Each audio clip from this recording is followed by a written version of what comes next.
जी बिस्मिल्लाहिर्रहमानिर्रहीम।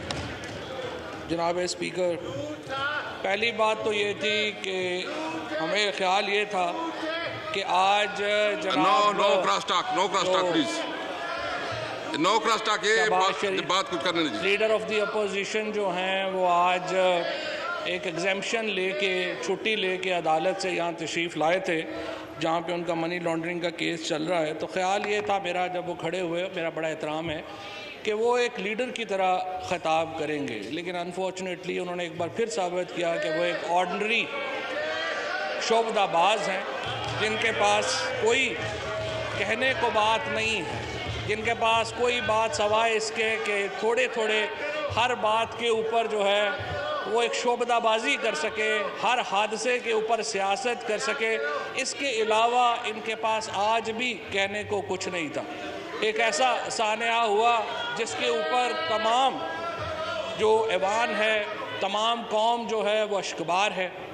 और ख़्याल ये था कि जब ये इस तरह का वाक़या होगा तो ऐसी गुफ्तगू होगी, ऐसे बात होगी कि जिससे एक यकजहती की फ़िज़ा पैदा हो, जिससे मसले के ऊपर बातचीत पैदा हो। लेकिन अनफॉर्चुनेटली लीडर जो हैं वो पैदा होते हैं, जाली तरीके से बनाए नहीं जा सकते। जैसे 30-30 साल बने नहीं आ सकते, 30-30 साल हुकूमतें करके जो लोग लीडर नहीं बन सके और 30-30 साल उन्होंने ऐसे बोने पाले हैं जो पीछे बैठ के बातें करना समझते हैं और समझते हैं कि इस तरह से उनके कद बड़े होंगे। इनके कद बड़े नहीं हुए। जो लोग असम्बलियों में पहुंच जाते हैं लेकिन उनकी हैसियत रहती है कि वो उनकी कोई दूसरों के कद के ऊपर खड़ा होके दूसरों पे बात करके अपना कद बढ़ाने की कोशिश आज अपनी पूरी डिबेट करनी है, मेहरबानी करें एक दूसरे की नुक्ता नजर को सुन ले और आप बात कर ले प्लीज। हमने देखा है स्पीकर साहब के चमचे कड़छे इस तरह के, जब प्लीज आप इस तरह ना करें ना, बाकी भी आप डिस्टर्ब ना।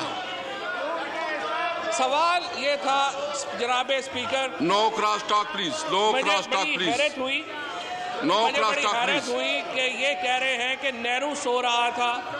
यानी आज के दौर का पेब्लो एस्कोबार हमें बता रहा है कि नेहरू सो रहा था। इनकी पार्टी जिनके अकाउंट्स के ऊपर, जिनकी बातों के ऊपर ऐसी बातें हैं कि आदमी बात करे तो शर्म से डूब मरते हैं। 30-30 साल इन्होंने हुकूमतें की और आज हमें से सवाल पूछ रहे हैं। जनाब स्पीकर, वो कहते हैं ना, वक्त करता है परवरिश बरसों, हादसा एकदम नहीं होता। अगर इन्होंने अपने घरों के ऊपर जो वहाँ पर पैलेसेस क्रिएट किए हैं शरीफ फैमिली ने, आज वो पैलेसेस क्रिएट ना किए होते, आज इन्होंने मरी के ऊपर, आज इन्होंने पंजाब के ऊपर अपने वसाइल खर्च किए होते जनाब स्पीकर, आज हमें यह दिन ना देखना पड़ता। लेकिन ये जो बोने हैं जिनकी हैसियत और कद नहीं है बात करने के, आज आकर के उस हुकूमत से हिसाब मांगना चाहते हैं जिन्होंने 3 साल में 13 नए रिजॉर्ट्स बना दिए। हमने पाकिस्तान के अंदर नए शहरों की बुनियाद रखी।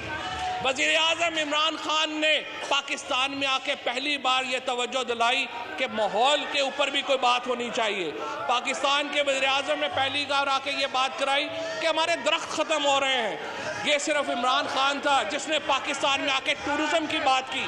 और आज जब पाकिस्तान में एक इंटरनल टूरिज़म का, एक अंदरूनी सियाहत का एक इनकलाब बर्पा हो चुका है, तो आज हमें ये सबक दे रहे हैं कि आपको क्या करना चाहिए था और क्या नहीं करना चाहिए था। जनाब स्पीकर, मरी के वाक़े के ऊपर जिस तरह से मैंने आपको अर्ज़ किया, हर आंख अश्कबार, हर पाकिस्तानी का दिल उसके ऊपर रो रहा है। लेकिन इसके 2 हिस्से, एक हिस्सा ये है कि क्या ये वाक़या होने से रोका जा सकता था, और दूसरा हिस्सा ये है कि जो रेस्क्यू एफर्ट हुई उसके बाद। आप प्लीज मेहरबानी करें, आप शोर ना करें, तसल्ली से सुन ले। अब आप बाकी भी तकरीर करनी है, मेहरबानी करें प्लीज। कोई बात नहीं जनाब स्पीकर, छोटे दिल के लोग हैं, बड़े हॉल में आके ऐसे दिल तो बड़ा नहीं होता। बात करें प्लीज। मैं आपसे अर्ज कर रहा था कि इसके 2 हिस्से हैं।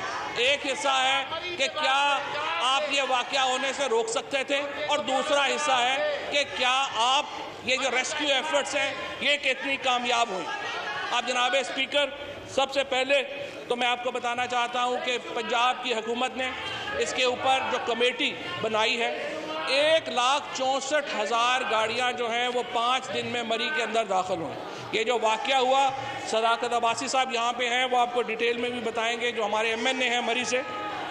और मैं इसके ऊपर भी मुझे फ़ख्र है कि जब पाकिस्तान तहरीके इंसाफ के MNA और MPAs वहाँ लोगों के साथ खड़े थे, वो पाकिस्तान के वो मरी के अवाम के साथ मिलकर रेस्क्यू एफर्ट्स कर रहे थे, तो यहाँ से साबिक़ वज़ीर आज़म रहने वाले शाहिद खाकान अब्बासी साहब से लेके नून लीग का एक भी MNA MPA वहाँ नहीं गया। यहाँ बातें सुन लें, कोई और पार्टी कोई वहाँ पे नज़र नहीं आई सवाए पाकिस्तान तहरीके इंसाफ के।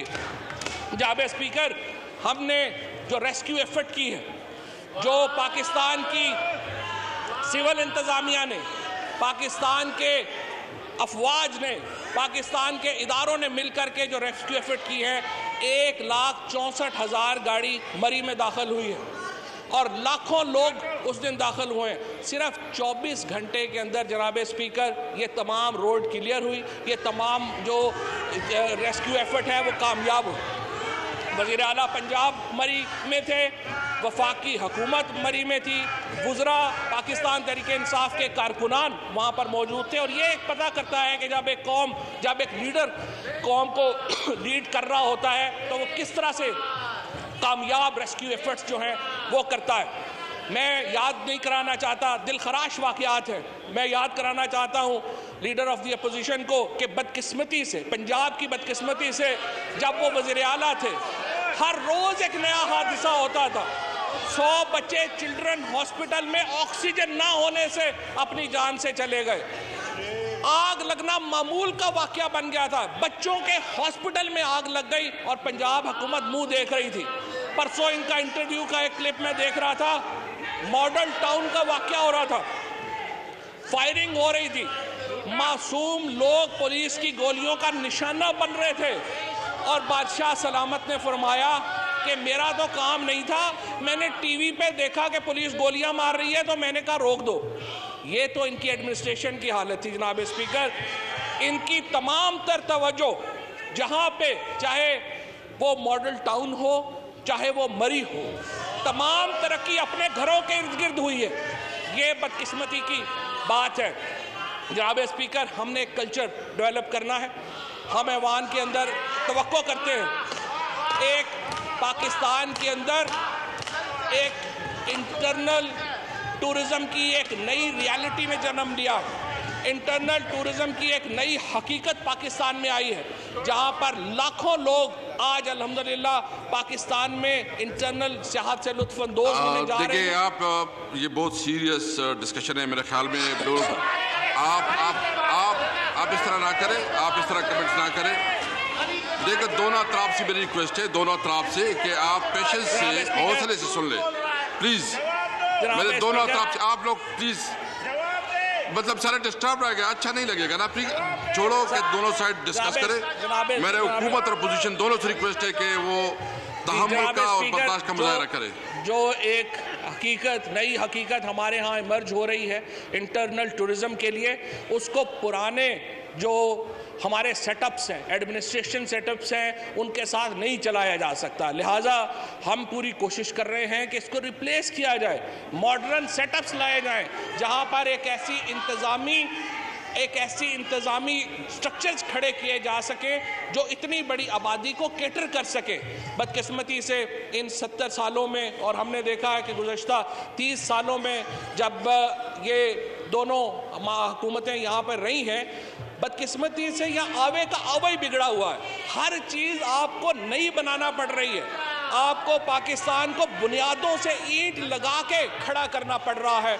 और इंशाअल्लाह ताला आप देखेंगे, हमने पाकिस्तान को, जो हमने नया पाकिस्तान का वादा किया है, नए पाकिस्तान को हम तामीर कर रहे हैं। और हर ईद इंशाअल्लाह ताला इमरान खान की क़यादत में ये पाकिस्तान एक नया पाकिस्तान बनेगा, जिसमें इन लोगों के बिछाए हुए ज़ख्म लोग भूल जाएंगे, इन लोगों के बिछाए हुए कांटे हम साफ कर रहे हैं। चाहे वो मईशत हो, चाहे वो एडमिनिस्ट्रेशन हो, चाहे वो सियासत हो, हर कदम के ऊपर हम इन लोगों के बोए हुए कांटे साफ कर रहे हैं जनाब स्पीकर।